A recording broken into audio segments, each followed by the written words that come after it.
radio for a really great future. We're talking real money. Hi, welcome back to Talking Real Money. I'm Don, that's Tom, and we want to congratulate you. We want to congratulate all of the newly minted millionaires from 2024. We're so proud of you. Although, given how many of you there have been, I guess $1 million doesn't mean what it used to mean. And we're going to get to what we're talking about here in just a minute. But first, I want to give you a phone number to call us and talk about how you can become a millionaire. Who wants to be a millionaire? We have a show like that, I think. Yeah, and I don't watch it, but it's out there. Well, it's an evening thing now with Jimmy Kimmel, and That's Matt right. Damon just became a $1 billion I saw him. winner. He looks kind of weird with the beard. Well, that's because he's okay. in Troy. Oh, okay. Or not Troy, in Odyssey. Tron? Odyssey. The Odyssey. The Shows new you what I know. Homeric extravaganza. Okay. I do know that story. Sure. Yeah. Okay. You know, Ulysses and Of Troy. yeah, And I those remember kinds him. Sure. Yeah. Mhm. Yeah. Okay. Hi, welcome to Talking Real Money. I'm Don. Tom's there. You're there. Our phone number is 855-935-TALK. And,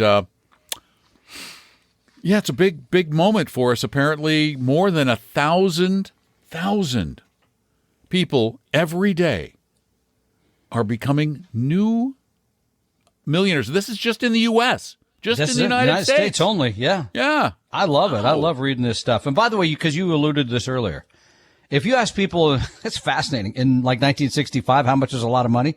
They would tell you, $1 million. $1 million. Heck yeah. You ask them today, because I do it, what do you think they tell you? $1 million. Now, you also pointed out something that's pretty important. $1 million in 1995, that actually is about 2 million today. So the million, this thing called inflation. It doesn't go as far as it used to. No, but it's still a measuring stick. So, according to the United Nations, World Bank, International Monetary Fund, and central banks around the globe, they say there's about 24 million people in the United States that are millionaires. You mentioned that there's about 1,000 a day becoming millionaires. Mm-hmm. And you congratulate them. But here's the part that's interesting. Where do you think that wealth is coming from? Homes. How are they becoming? Yeah, homes are part of it. Yeah, for sure. Mm-hmm. Savings. Yeah. Big part Turns of it. out. Homes and probably 401ks. That's it. I think those are the two biggest. Yeah. And, again, so this gets back to this discussion we have regularly about owning a home. So it can be a good investment. You can use a lot of leverage if you so desire to do that, because that can work. But the part that we spend more time on the show about is the saving and investing. People have a tendency to always want to start with the investing part, and I try to tell them, look, you got to figure out how to save 15 or 20% of your salary to get going. And by the way, it's the way I've managed to save money is it just came out of the check and it's gone and it's invested. And that's the magic of the 401k or Perfect. the house. Because a house is a portion of your money goes towards your equity. And so both of them are forced savings, which makes it the key, really, when you think about it, to that wealth. And you're right. So the amount of equity I have in this home, which I bought a year ago, has gone up, but only because I've been paying it down. By the way, I just looked at the Zillow pricing, same price a year ago. Come on, man. Nothing's skyrocketing. Moving, Nothing's not happening. Moving. So it's and fascinating. condos are going the other way. Yeah, well, we're glad we're out of that little market. Saving the 15 to 20%, investing always, not timing. We can tell you pretty much. And I guess the third one that I thought of too is avoiding big mistakes, right? People invest money in various things. They give money to people. They loan money to people. I see this in families all the time. They gamble it when they think they're investing it, which means you could lose a lot of it in a very short. You can make a lot, but you could lose a lot. It's not investing. That is truly speculating / gambling. That would be one of the big mistakes. So, yeah, again, I love reading this stuff because it's fascinating. And by the way, the other part of all this that's sad is the people at the top have more money and the people at the bottom have less than they did 30 years ago. That trend is continuing, which is horrible. But if you're not one of the people that has it, yes, owning a home can help. But I think that getting the starting path would be that automatic disciplined savings approach with the 401k, investing that properly, leaving it alone, not messing with it, not taking it out because I needed to just let it go, let it grow. and those people end up being the millionaires. Many of them. Many. That's the one of the songs from the new Disney Frozen sequel. It'd be "Let It Grow." It's about investing. Oh, you're going to get me started on movies after I just saw Naked Gun last night? No. And by the way, I just was curious, how many millionaires a day are being minted worldwide? I don't know. How many? 1,860. So 800 and we're in the only rest of the world. 4.2% of the population, Wow, and we've got the bulk of the new millionaires. Yeah, rich get richer. Tom and Don are talking real money. Do you suffer from financial flinch reflex? Hi, I'm Don McDonald, and financial flinch reflex, or FFR, is a widespread condition triggered by watching too much financial news and not having a solid retirement plan. Common symptoms include doom scrolling, yelling at your portfolio, and considering gold bars, crypto, or your brother-in-law's startup. Markets don't cause panic. Not having a plan for them does. The best treatment? A real financial plan. One that's based on your life, not the latest headlines. And yes, we're talking to you, future retiree. Start your financial calming regimen today with a free, no-pressure meeting with an Appella advisor at TalkingRealMoney.com or call 800-386-3004. That's TalkingRealMoney.com, because a plan is the antidote to panic. Side effects of planning may include peace of mind, smarter investing, and fewer late-night CNBC binges. Please plan responsibly. Appella is an SEC-registered investment advisor. See AppellaWealth.com or the firm's Form ADV for more details. Your guides to a really great financial future. Tom and Don are talking real money. Have you ever said to yourself, gee, I really should have asked this question a long time ago, because apparently I've been doing it wrong for years. Well, stop doing it wrong and finally ask the darn question of us about money at 855-935-8255. Kind of like before Casey you do that. What? I just want to finish because somebody just texted me and said, you said everything except how to invest the money about getting to be a millionaire. They just texted me like, you didn't say how. We did say how. We didn't really say what to put it in, how to invest it. Oh, gee, we don't do that every day? That's what I texted back, but okay. If you know nothing about any of this. Wait a minute, this is somebody who knows you? Yeah, enough to text you? And they don't know. I think they know it, but they're like, you didn't even say how to invest it. You got to say what to do with the money. Okay, you buy some ETFs that are well diversified. But, okay, if you know nothing though, and you're you're starting in that company 401k, whatever it is, buy a target date fund. That's okay. Yeah, that's what I would do. All right. Past that, you have to, if you want to know how to invest it, you got to call. Okay. You can't just text Tom. You've got to call 855-935-TALK. Casey in Albuquerque did it. Are you too good? Are you better than Casey? Huh? Casey, welcome to the program. Did he bring the pizza? That's what I want to know. From Albuquerque? Up on the roof, right? Oh, you're talking Breaking Bad. Of course I'm talking Breaking Bad. What else is Albuquerque known for? No offense, but come on. Ooh. No? Them fighting words, Casey. International Balloon Fest.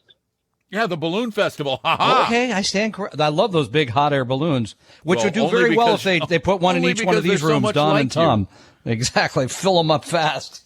Go ahead, Casey. Yeah, more hot air than a politician. That's Tom. Okay, so fellas, I heard about the triple leverage ETFs. And I was like, well, what's that? And so I wanted to see if you guys can break that down for me, what the pros and cons are, or if it's like a cheat code, because I heard that it pays you 3 times a regular ETF return. Yeah. I don't have a lot of pros on that one, but maybe okay. Don can dig out a couple. I have no pros. Okay, that's the pro. It's exchange traded fund. When whatever it is that the fund is investing in goes up, it will go up about 3 times as fast. And then, conversely, a flip side to that. Yeah, right. It will go down. It'll go down. It'll go downtown Albuquerque, 3 times faster, which means that it doesn't take much of a drop to take you to zero. And we said something about investing or gambling or speculating. This would be gambling or speculating. Investing would simply be exposing your money to that asset, whatever it is, on a 1 one, not levering up. No, we're not fans. Oh, gotcha. So, as far as researching ETFs, when you go in to research it, you can click on the life, and they give you a breakdown of a time frame and what the returns are. What do you guys recommend looking at when researching an ETF and how to decide what's a good choice? You don't look at the returns. You should never look at the returns, not in a vacuum, never in a vacuum. The way you start, and this is where most investors get it wrong, where you start is a place no one ever thinks to start unless they have a really good investment advisor, and that is at the beginning. You don't buy investments until you know what kind of investments you need to do the things that you want to do. That's how you build a portfolio. You build, as Tom says all the time, a plan. And that plan then is going to guide your decisions, and then your decisions are going to be guided by academic research and fact, not by what's hot and what's not. And that's the what's hot and what's not. That's where you're going to get the 3X leverage, et cetera, et cetera. So instead, what you're really going to want is have I know this is boring, globally diversified portfolio, some big companies, some small, international, including emerging markets. You're going to want to own that at a low cost, and ETFs would be tax efficient. So that would make up the portfolio, and it would not have room for something that is, making a huge bet on. Can we ask what the security is it holds that's using 300% leverage on? Well, I was looking up the VOO, and VOO is the S&P 500. There's no leverage in VOO. Oh, okay. Maybe I'm thinking of one of my coworkers mentioned there was a QQQT or TQQQ, something like that. Oh, TQQQ. That would be that's the Pro NASDAQ shares. Hold on. Is that the? Hold on. I need to look it up. Let me just give you a downside example, though. The SQQQ, which is the short QQQ, the betting against the market, it once went down 99% in a day.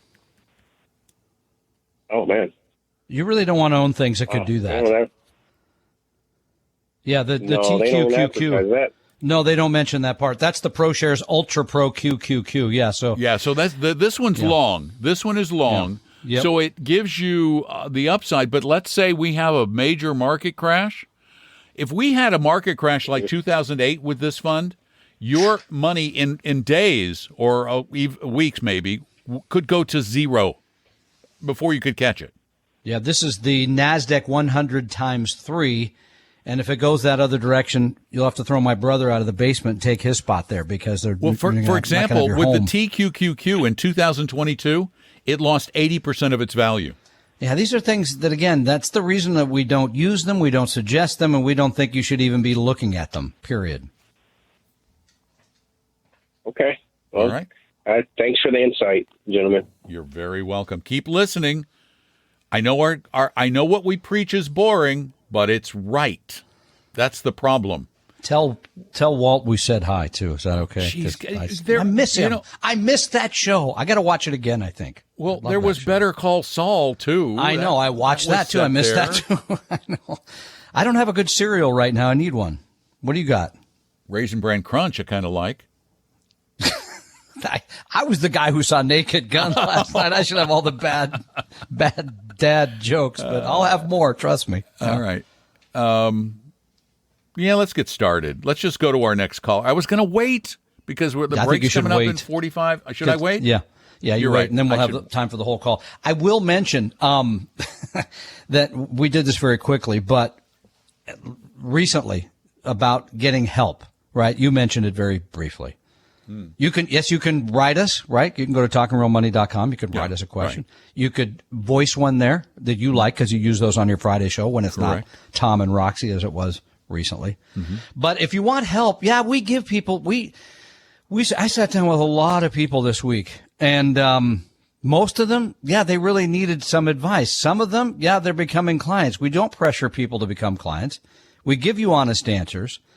And you're going to, I guarantee, here's a guarantee. You will walk out the door with things you didn't know that will help you, whether you hire us or not. I think most people say, oh, wow, I hadn't really thought about that. So, and yeah, the reality is, I know that sounds weird, and most of the industry doesn't do this. In fact, most of the industry hates the idea of doing it because they feel like it's too much work and not enough reward. And that's exactly the opposite of what we believe. We think you deserve it. Tom and Don are talking real money. For your real life and real future, Tom and Don are talking real money. 855-935-TALK is our phone number, 855-935-8255. I misspoke when I said the SQQQ. It was actually the Direction Daily Bear something or other that had that big that's loss right. over a short period of time. Wow. But, man, these things are scary. These things can your money will be gone very, very quickly should you put it in something like that. Well, and they're not designed to be investments. They're designed to be speculative tools. Trading tools. That's what they put them out there for you to gamble with. It just saves you the trip to the casino. Do it right from your phone. Right.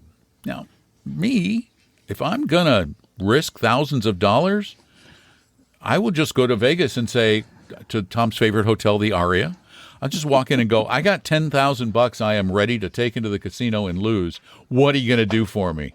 Yeah. Oh, they'll do a lot for you with the 10K. 855-935-TALK is our phone number. Let's go to Spanaway, Washington. And Randy, you're up. Welcome to the program. Good afternoon, man. Hello, sir. So I have a question. I have a question for you. You may or may not be able to answer. We're selling our family farm back in Illinois, and that's going to be for $1.8 million. And my question is there a possible way to defer some of those capital gains taxes that Illinois is going to impose upon us?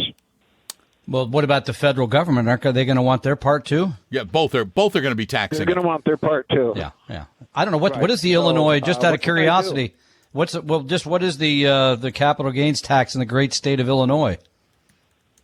5% flat for us. So now you're looking at 5, then you're going to be looking at 20 plus potentially 3 for Fed. So now you're looking at 28%. So how do you feel about owning another farm in the great state of Washington or something? That's pretty much all you have. It's called a 1031 exchange. Yeah, you get something like that. You have you have to buy another piece of like kind property. Yeah. Okay. That's really exchange. Okay. Yeah, that's about the only. I mean, I think you could. Well, there's also the qualified opportunity funds. Yeah, things, you could do the opportunity. Those tend to be really expensive. We looked at that stuff a few years ago, and we did not like it. Cutting off your nose to spite your face, kind of thing. Yeah. Gotcha. Okay. Yeah. So that's basically what I was wondering is if there's a way to do that. The 1031 sounds great then. The 1031 is really your only other option. If you want to get out of that kind of property altogether, then eventually the piper's bill comes due. That tax will be paid. Well, unless you pass it on. Unless you pass it on. True. You could do a 1031 exchange and then pass it on to your kids and let them. But then they get a step up. They get a step up, so it would work. Yeah. So under the current law. Under the current law, that's discussed correct. Too, is getting rid of the step-up in basis, but not under this administration do I see that changing. Yeah, but they get the step-up if they inherit that from you. Yeah. So. Yeah. Oh, that was the other option. You could die. That's right. Yeah, we don't recommend that, but I've seen it done. I'm just saying it's a strategy. It's a strategy. And we don't do that kind of work either, by the way, just to put that out there. We're not a very good one, yeah. No, I don't know. It's not the one I would choose, but no, me either. I don't know. It depends on the day. My kids, though, they might be a little more I kind of like you guys. I think you guys are great, too, so I keep going on with it. I appreciate it. Thank you. All right, Randy, thanks for calling. Good luck with the farm sale. That's a fascinating thing. And by the way, you raised a good point. Very human. Not the dying thing. That's pretty harsh. But the fact is, if you keep it in the family and then you pass it on, you do get the step up. Mm-hmm.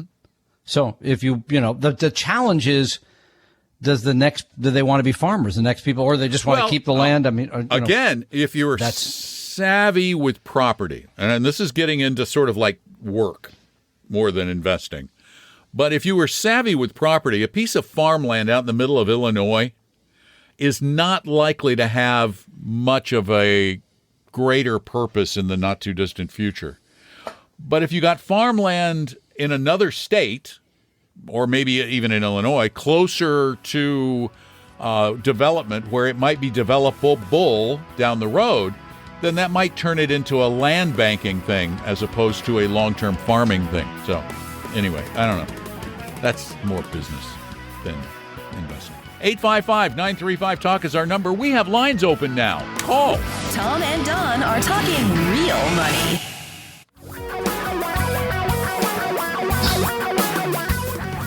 Reality radio for a really great future. We're talking real money.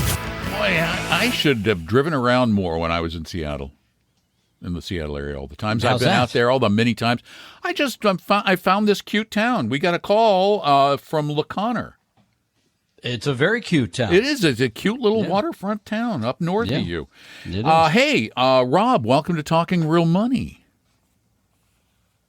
Thank you for taking my call. And it is a very nice little town. I've lived here most of my life. But I mean, you got Mount Baker in the background there. Jeez, it's gorgeous. Yeah, we bebop from here, and we over to Winthrop, Washington. That's kind of our stopping ground. Another lovely place. Northwest, but yeah, it's great. Yes, it is. But hey, the reason why I'm calling you is, I'm getting to the point where I'm going to be retiring pretty quick. I'll be 62 here pretty quick.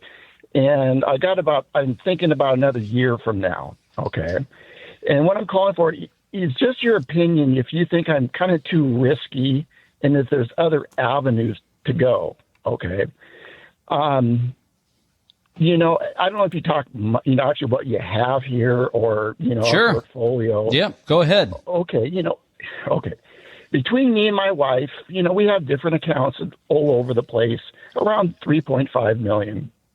Okay. I just found out about 6 months ago that I could take out the money that I have with my where I'm working. I can take what I put into it. Okay. So I did do that. So I had, roughly $500,000. And I thought, what am I going to do with this money? So I looked up Vanguard, and the top 10 stocks that they own. And it's the Magnificent Seven, most of them. And I just divided it off, and I bought those 10 stocks. And wait, I just want to make sure I'm clear. So you bought the things that have gone up the fastest recently? NVIDIA, Alphabet, Meta, Apple. I bought them like 3 months ago, and I just happened to hit it when they were low. Now they've gone up well over $200,000 in 3 months. All these 10 stocks that I own. We have an expression for that. I think it's called lucky. But anyway, go ahead. We're happy for you. No, and I realize that. I'm very fortunate. Yeah. And it's all the big names.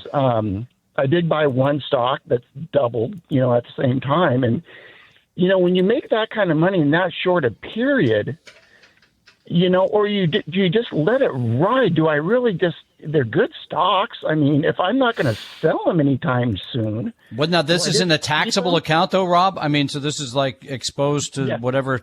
Yeah. I mean, that's a problem because you turn around and sell them, you're going to have a short-term gain. It's going to be expensive from a capital gain standpoint. Wait a minute.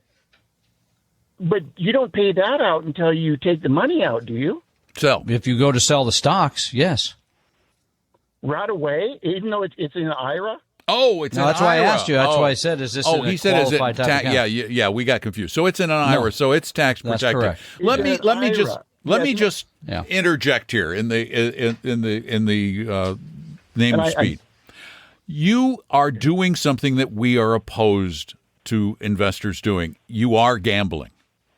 You are gambling, even though they're great companies, because I can list a dozen incredible companies from the past that went bankrupt and did it before the investors knew it was happening. I understand. Any one of those companies could go to zero. I don't think they will, but they could. But again, back to his plan. If you're getting ready to retire, you should know how much income you need to pull off the $3.5 million. You need to know when you're going to take Social Security. All that stuff would come first. Then you would figure out how to invest in that. And making enough for your stocks, that's not what we would do either. Yeah. So we'll be right back. 855-935-TALK. That's our number. Tom and Don are talking real money.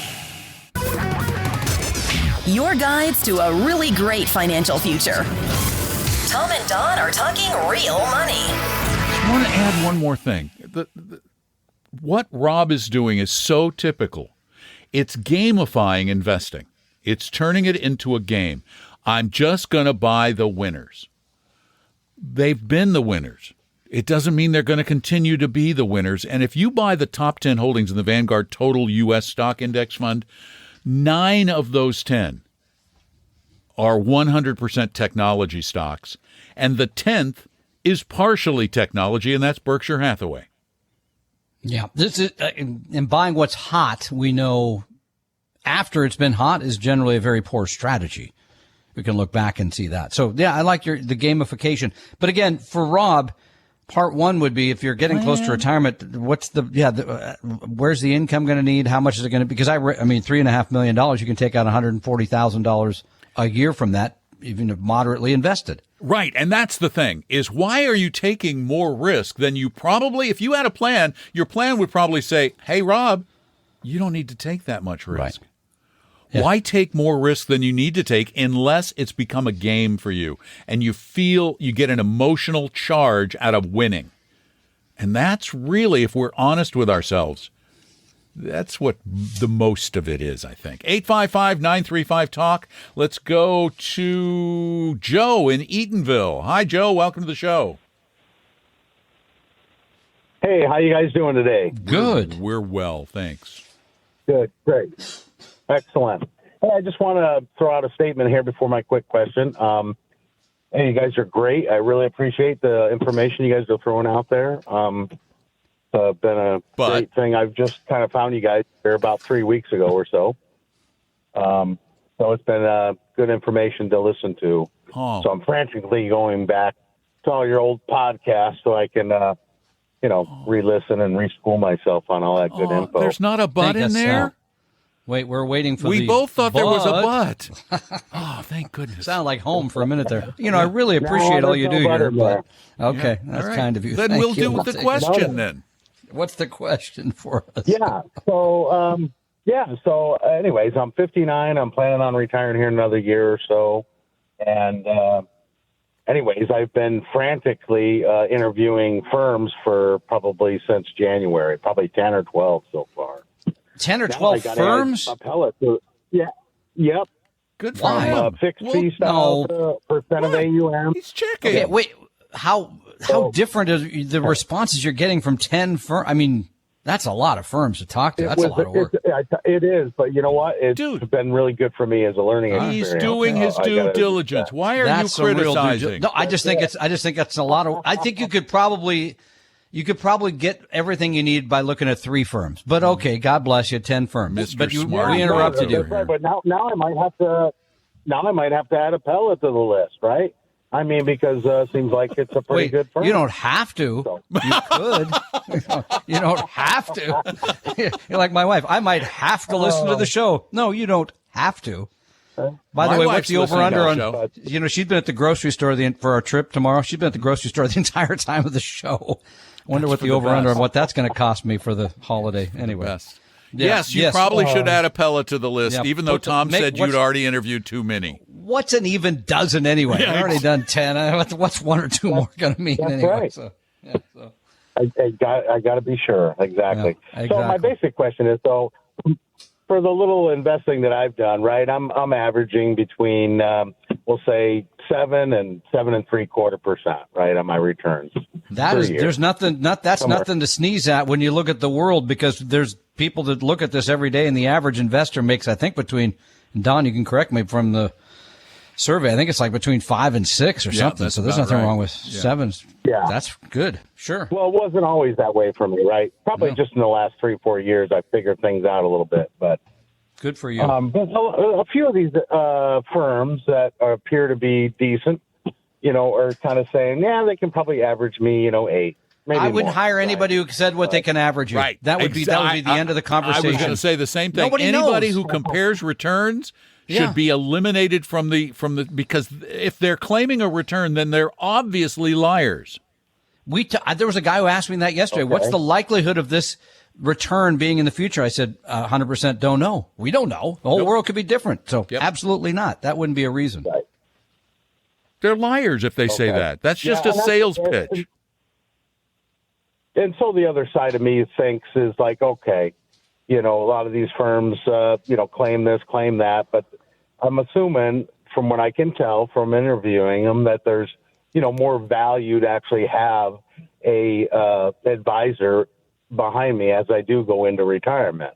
Well, the right advisor. And as a matter of fact, that belief is actually based in scientific fact. There have been multiple studies done. The biggest was done by Vanguard that showed that having an advisor improves your returns. They're just not going to give you what the number is. No, it's done better for you. By the way, it should only be 100% fiduciary advisor, 100%, because I'm betting out of those 10. Absolutely, they're not all 100%.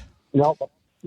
Yeah, no, I think I've done pretty due diligence so far of eliminating. I'm making sure they're CFP licensed and other good licenses and supposedly fiduciary statements, right? No selling of products, right? Yeah, make sure that they aren't a broker dealer, that they're not affiliated. Look them up at brokercheck.org, and that will tell you whether they're just SEC registered or whether they're FINRA registered and SEC. You don't want somebody who's both SEC and FINRA.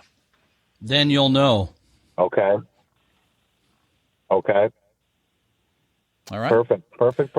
All right. So continue your search. It's almost over. It's almost over. I can see it right there. You just go around that curve. There's a little. Keep going. You're so close. By the way, can you retire in your 60s? Nah. That's what he's saying. You can't. Can you retire that? Well, that's what us. What are you going to do? Yeah. The guy in the meeting today said that we, and our advisor Sean's there. Tom has a 3-year plan. It's always, I'm not doing anything for 3 years. And then next year ask him, I'm not doing anything for 3 years. So yeah, okay, it works. All right. Anyway, good luck to you, Joe. We're gonna move on to our next caller, and probably have to hold her over, but it's just running up against the end of the show. Yep. Go. And so let's go to Seattle. Beverly, welcome to the show. Hello, Beverly. I'm here. Go. What's up? You got it. Hi. So my question is very fast. I am a retired teacher, and I do have investments in the deferred compensation, and I have chosen my own way to invest, and I have a percentage in the large stock and the small and international. But then you said to have some of it in bond. But when I looked up their bond, their rating is less than B. And so I'm wondering what percentage should I really put into the bond fund? Do you have any other accounts? Somewhere else? Yeah, I have an IRA and I have. I just own the bonds there. Then. Yeah, own the bonds. Use the funds that are the best in whichever vehicle you. Because remember, your portfolio is all of your accounts. They're your portfolio. So if you have just stocks in your 403B and just bonds in your IRA to have the right balance, then that's going to work. That's the way to do it. I'm surprised to hear that the State of Washington Bond Fund, which I know they operate, is. Did you say the bonds are rated B and below? Yeah, I was pretty shocked myself because I was debating about what percentage I wanted in bonds. Yeah. Because I'd heard when you retire, you should have 30 or 40% bonds. There's no rule of thumb for that either. By the way, yeah, there is no. It depends on you. That is a personal thing. Hang on with us for just a minute. We'll continue this right after the break. We'll be right back. Tom and Don are talking real money. For your real life and real future, Tom and Don are talking real money. Coming up on the end of the show, but we're talking with Beverly in Seattle, who's in state retirement fund as a teacher and isn't thrilled with the bond with the bond portfolio that's available. Is that the Washington State Bond Fund? That's what she said, right? Is that the name of the fund? Yeah, I don't know how you what could it says. be and below. Well, That's I pretty just low. wanted to make sure I was pulling the right thing that's up. what I was very surprised. Yeah, you're right. 50% of the portfolio is BAA, which Okay, that's is a little better than B, by the way. which is but okay. Yeah, Yeah, BAA that's all right. is okay, but it is a corporate bond fund, and it does not. It has no govs in it, no government bonds in it at all. Then that's kind of surprising it doesn't. too. It doesn't. Huh. It's all corporates. But again, if you really were upset, and BAA, It's okay. that doesn't kill me. That's all It's right. still but, investment grade. It's just it's not still investment grade. decent, not very high. And the bulk of the portfolio is BAA, which means they're stretching for yield. As always. So, I mean, but if you really thought, I don't want to take that kind of risk with your bonds, and we don't believe in taking risk with your bonds, that should be the BND. safe part. Yeah, then just go to the IRA, own the bonds there, and own all stocks in the deferred What comp. about treasury bonds? I have 2 treasury bonds. Should I put more in that? Do you have treasury Well, bond yeah, no, funds but- or individual no, bonds?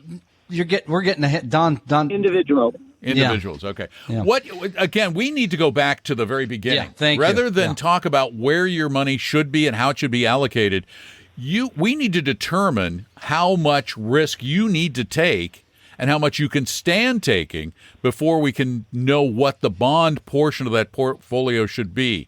Now, there are a couple of ways to approach it. You could build a laddered portfolio of treasuries or CDs for the fixed income portion, or you could use a really broadly diversified bond fund like the Vanguard Bond Index, BND, which has thousands and thousands of different issues, all of them investment grade, with an emphasis on the highest qualities, not the lowest quality bonds like the Washington Fund.